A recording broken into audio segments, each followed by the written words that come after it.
জনপ্রিয় কথাসাহিত্যিক ও নির্মাতা হুমায়ুন আহমেদের নাটকে অভিনয় করে ব্যাপকভাবে জনপ্রিয়তা পেয়েছেন তিন অভিনেতা ডাক্তার এজাজ, ফারুক আহমেদ ও স্বাধীন খসরু। কমেডি চরিত্রে অভিনয়ের জন্য ব্যাপক জনপ্রিয় তারা তিনজন। এই ত্রয়ীদের পর্দার রসায়ন নিয়ে দর্শকদের মধ্যে এখনও রয়েছে আলোচনা।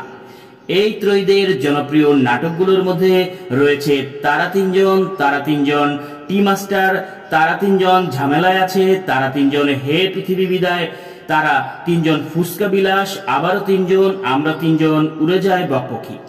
নাটকগুলো আজও দাগ কাটে দর্শকের হৃদয়। তবে দীর্ঘদিন সেই ত্রয়ীকে একসঙ্গে পর্দায় দেখার সৌভাগ্য হচ্ছে না দর্শকদের। এবার সেই আক্ষেপ ঘুচাতে যাচ্ছে হুমায়ুন পুত্র নুহাশ আহমেদ। 11 বছর পর তারা তিনজন আসছে একই চরিত্রে। নুহাশ হুমায়ুনের পরিচালনায় নতুন এই প্রজেক্টের নাম ওরা তিনজন। বাবার জনপ্রিয় এই ত্রয়ীকে নাটক আকারে 9-5 পর্বের ছোট গল্পে পর্দায় তুলে আনছেন হুমায়ুন পুত্র। জানা গেছে এই তিনজনকে নিয়ে এরই মধ্যে গাজীপুরের বিভিন্ন লোকেশনে শুটিং সম্পূর্ণ হয়েছে। এই কাজটির জন্য লন্ডন থেকে সম্প্রতি দেশে এসেছেন স্বাধীন খসরু। তিনি এজাজ ও ফারুকের ভাগ্নে চরিত্রে অভিনয় করে ব্যাপক জনপ্রিয়তা পেয়েছেন।